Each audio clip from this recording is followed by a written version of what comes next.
parang sunod-sunod ang pa-interview ng Norwegian Cruise Line. Hindi kaya magbubukas na sila kaya kailangan nila ng publicity para pag-usapan? Ano sa tingin mo, ka-sailor? Alam ko, excited na rin kayong malaman kung ano naman itong sinabi ni Frank Del Rio, ang CEO of Norwegian Cruise Line Holdings. Ano nga ba ang sinabi niya? Pero bago yon, huwag niyo kalimutan mag-subscribe. Lalong-lalo na kung bago ka dito sa channel ko. Ako si MJ the Sailor. At para sa mga patuloy na sumusuporta at tumatangkilik at naniniwala kay MJ the Sailor, maraming salamat po. At hindi na nga po natin patatagalin.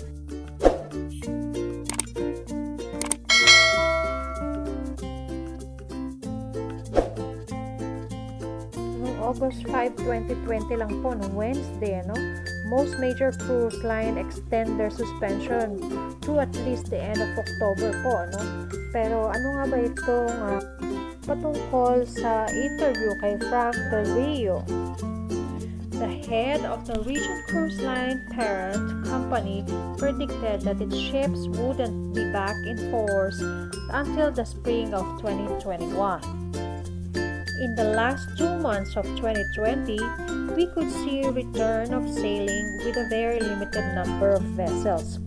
Frank Del Rio, CEO of Norwegian Cruise Line Holdings, said on the company's second quarter earnings call. And he expects those ships to begin sailing at lower capacity and ramp up as more vessels re-enter service. Del Rio said he doesn't think that Norwegian will return to full capacity for quite some time. It won't be until the second quarter of 2021 until the Norwegian fleet returns in earnest, he said. Medyo hati ang opinion dito, So, ibig sabihin, hindi rin lahat makakabalik at the same time kasi gradual ang pagbubukas ng mga cruise line. We expect to relaunch with a handful of ships at first at significantly reduced occupancy. Mark Hempa, the company's executive vice president and CFO, added. Del Rio estimated that the capacity will start out around 50 to 60%. Del Rio expects the relaunch to take about 6 months once cruising resume.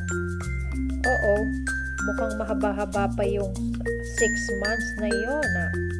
At ang guarantee naman ni Del Rio, in spite of the continued delay, business is relatively strong according to Del Rio. Specifically, the company is seeing demand for cruises in 2021. According to its earnings report, bookings on Norwegian Cruise Line are down in 2020, which makes sense given the industry-wide sailing suspension. However, that doesn't mean that bookings will be down next year. While booking volume since the emerge of COVID-19 remains below historical level, the company's overall cumulative book position and pricing for 2021 are within historical range, including bookings made with future cruise credits, Norwegian said in its second quarter earnings report. Dinagdag pa nga niya, I think we're all sick and tired of being cooped up in the house, Del Rio said. And as long as it can be made certain that cruising is a safe activity, he imagines that the pent-up demand for cruises will be fulfilled. Just how much pent-up demand in there? Due to the pandemic, between 15 to 20 million customers were unable to take cruises this year, Del Rio said. Ano sa palagay mo doon? Pwede. At alam ko, dito magiging interesado kayong lahat. When will Norwegian sail again? Flagship brand Norwegian Cruise Line announced last week that it has extended their global sailing suspension through October 31, along with subsidiaries Regent, Seven Seas Cruises, and Oceania Cruises. The parent company also announced it plans to provide an update at the end of each month regarding cruise cancellation and potential sailing suspension extension in an effort to provide additional transparency. Ayan for transparency naman daw. So far, ang cancellation nila is until October 31. After nun, to be announced. Norwegian Cruise Line Holding has partnered with Royal Caribbean Group to launch the Healthy Sail panel with Royal Caribbean Group, with the goal of re-examining every facet of safety on board their ship, from the effectiveness of ultraviolet light in killing the novel coronavirus to how to improve meal service. There's not one silver bullet when it comes to making a ship safer. This is layers on top of layers on top of layers. Del Rio said last August 6, Thursday, that the initial recommendation from the panel should be available in the fall and will be submitted to the CDC for approval before the company implements them on ship. Del Rio added that Norwegian has no intention of turning public health and safety into a competition with rival cruise line. The panel proposals will be made publicly available in any interested business or industry. Wow, nag-join force na po sila para po dito. Kaya nga nang sabi nila, no? Two hands is better than one.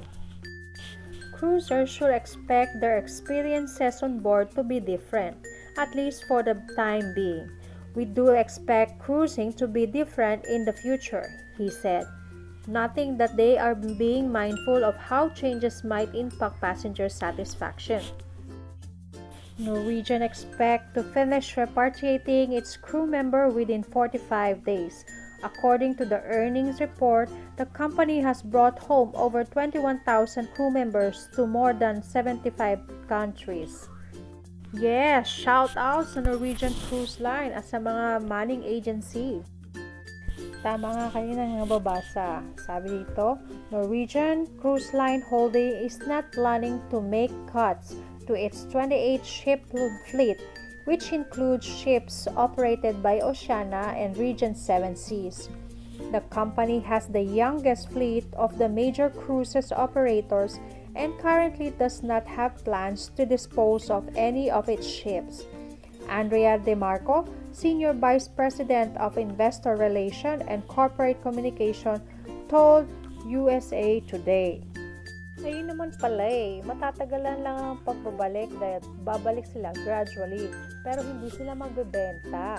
Kumusta naman ang inyong mga reaksyon? Alam ko may kanya-kanya tayong reaksyon dito at iyon ay iwan ko na lang po sa inyo. Para po sa mga bago dyan dito sa aking channel, this is MJ the Sailor.